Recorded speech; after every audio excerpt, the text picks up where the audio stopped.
लीजिए सुनिए आचार्य चतुर्सेन शास्त्री के लिखे उपन्यास बगुला के पंख का भाग 60 मेरी यानी समीर गोस्वामी की आवाज में। मानसिक शक्तियों के विकास के साथ ही काम वासना भी शरीर में विकसित होती है। निस्संदेह चरम सीमा तक भड़की हुई काम वासना संसार की सबसे बहुमूल्य मणि है, परंतु ये क्षण जीवन का सबसे नाजुक क्षण है। यौवन के विकास के साथ काम शक्ति का वेग स्वाभाविक ही बढ़ता है। स्वाभाविक रूप में इसका निवारण नहीं किया जा सकता। हमें ये तथ्य नहीं भूलना चाहिए कि शारीरिक आवश्यकताएं अनिवार्य हैं। गांधी जी काम विकास को रोकने की दो विधि बताते हैं, एक संयम, दूसरी प्राण शक्ति का संचय। उन्होंने रहन सहन और भोजन की सादगी तथा विचारों की शुद्धता पर जोर दिया है, परंतु उन्होंने उस वैज्ञानिक नैसर्गिक आवश्यकता को नहीं विचारा जिसकी धारा शरीर में काम कर रही है। कामोत्तेजना स्वस्थ शरीर में एक आग जलाती है और इस आग से कीड़े मकोड़े भी मस्त हो जाते हैं। कामोत्तेजना से रक्त की उत्तमता का गहरा संबंध है। जितना ही रक्त उत्तेजित होगा उतना ही स्वास्थ्य उत्तम होगा। रक्त की उत्तेजना ही काम की उत्तेजना है। मर्द जिज्ञासा ने जैसे श्रीमती बुलाकी दास के नारीत्व को झकझोर डाला, उसी भांति मोती बींधने के रहस्य ने जुगनू के पुरुषत्व को दमित कर दिया। श्रीमती बुलाकी दास एक संयतशीलवती कुलीन संभ्रांत प्रौढ़ नारी थी और जुगनू एक असंस्कृत हीन कुल चरित्रहीन तरुण युवा था। श्रीमती बुलाकी दास का नारित्व पत्नीत्व के आवरण में जकड़ा हुआ और प्रक्षिप्त था, परंतु जुगनू का पुरुषत्व सर्वथा उन्मुक्त, उन्मन और उच्छृंखल था। दोनों के बीच समाज था। समाज की मर्यादा की दुरूह दीवार थी, परंतु दोनों की अंतर्दृष्टि एक दूसरे पर केंद्रित हो रही थी।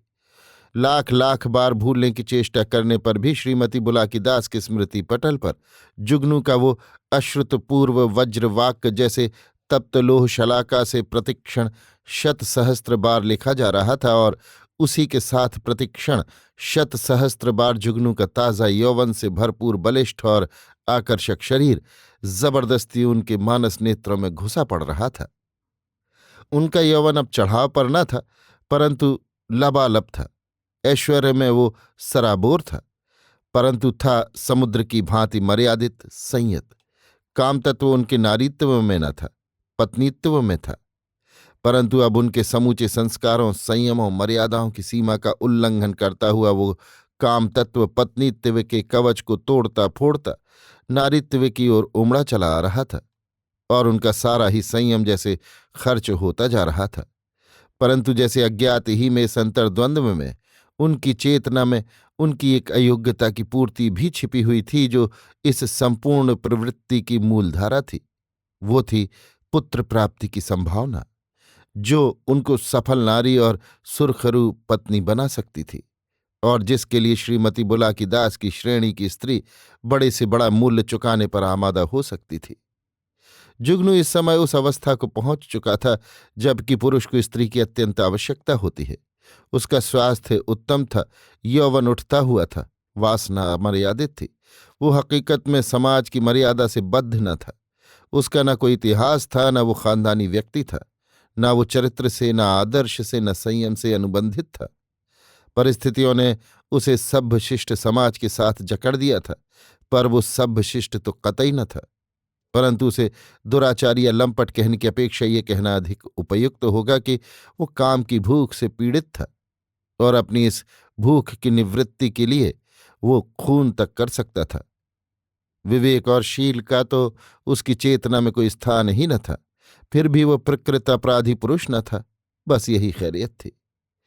गांधी जी का कहना है कि ये आवश्यक नहीं कि स्त्री पुरुष को इसीलिए विवाहित होकर रहना चाहिए कि वे संतानोत्पादन करें या काम वासना की पूर्ति करें। वे इस बात को मान लेने का कोई कारण नहीं देखते कि स्त्री पुरुष जैसे भिन्न लिंगी जोड़ों की संगति के मूल में संतानोत्पादन की भावना है।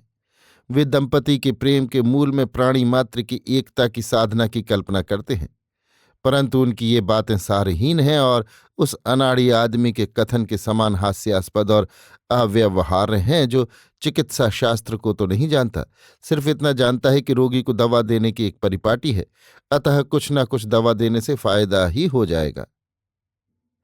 येन केन्तरोर्मूलम येन केनापि पेषितम येन केनापि दातव्यम यद्वा तद्वा भविष्यति। संतानोत्पत्ति की चर्चा करते हुए वे फ्रांस का उदाहरण देते हैं, जहां की जनता बेलगाम सहवास आनंद उपभोग करने के लिए संतानोत्पत्ति पर अंकुश रखती थी, और अब जब वहां जन्म के मुकाबले मृत्यु बढ़ती गई तो वे संतानोत्पत्ति का धर्म सिखाने लगे। गत महायुद्ध में जब फ्रांस में 20 लाख विधवाएं हो गईं तो वहां ये समस्या उठ खड़ी हुई कि उनका क्या उपयोग किया जाए। पहले सोचा गया कि उन्हें विदेशियों को ब्याह दिया जाए, पर बाद में दूसरा ही निर्णय किया गया और उन्हें मुक्त सहवास का अवसर दे दिया गया। स्त्री पुरुष के लिए संयुक्त स्नान गृह, विहार आदि खोल दिए गए, जहां स्त्री पुरुष सुविधा से परस्पर मिल सकते थे, और उनकी इस अवैध संतति को राज्य ने रक्षित और शिक्षित करने का कार्य यत्न से अपने हाथ में लिया था। टॉलस्टॉय कहता है कि आध्यात्मिक दृष्टि से स्त्री पुरुष से कम है।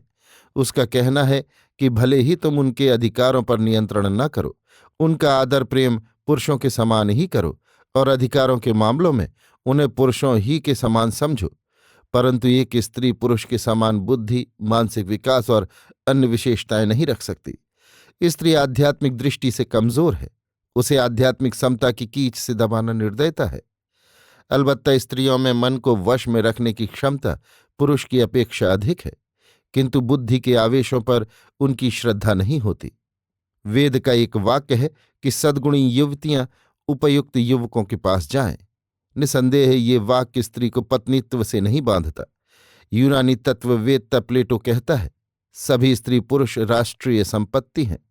बलवान और स्वस्थ स्त्री पुरुष चाहे जिस स्त्री पुरुष से कुछ समय तक संबंध रखकर संतान उत्पन्न करें।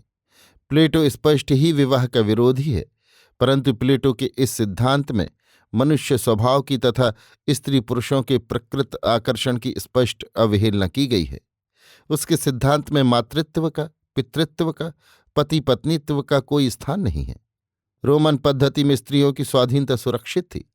ईसा स्त्रियों के संबंध में उदार था, पर बाद के ईसाइयों ने स्त्री के प्रति अत्यंत हीन भाव, विरक्ति के प्रकट किए हैं।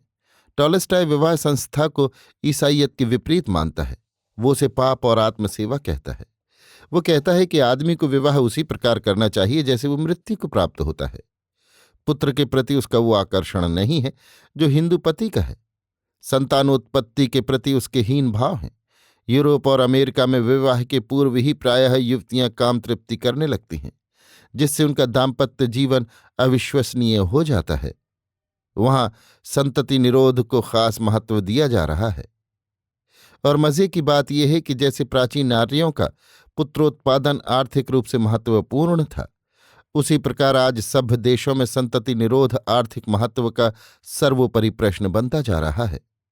यूनानी प्राचीन सभ्यता में स्त्रियां पुरुषों की जंगम संपत्ति समझी जाती थीं और उनकी सामाजिक अवस्था गुलामों जैसी थी। प्रायः युवक युवतियों को उनके पिताओं से खरीद लेते थे और ऐसी लड़कियों पर उनका पूर्ण अधिकार होता था। प्लेटो ने जब नवीन राष्ट्रीयता के सिद्धांत बनाए तो उनका असर समाज पर भी पड़ा। स्पार्टा में कमजोरों और बूढ़ों से उनकी युवती पत्नियां कानूनन छीन ली जाती थीं और बलवान युवकों को दे दी जाती थी। परंतु समय बदलता गया। रोमन विजयों ने प्राचीन यूनान के सब रीति रस्मों में क्रांति ला दी। यूरोप में भी मिल और रस्किन जैसे समर्थ मनस्वी पुरुष हुए, जिन्होंने स्त्रियों की दशा को बहुत उन्नत किया। मिल ने स्त्री पुरुष को समान बताया, जिससे स्त्रियों में पति पर विजय पाने की शक्ति बढ़ती गई। रस्किन ने नारी जाति को शक्ति के शिखर पर पहुंचा दिया। उसने समाज रचना में स्त्री का महत्व वर्णित किया। उसका कहना है, पुरुष कर्ता, सृष्टा, अन्वेषक और रक्षक है। उसकी बुद्धि चिंतन और आविष्कार के लिए है, पर नारी की शक्ति शासन के लिए है, युद्ध के लिए नहीं। उसमें आविष्कार और रचना की सामर्थ्य नहीं है।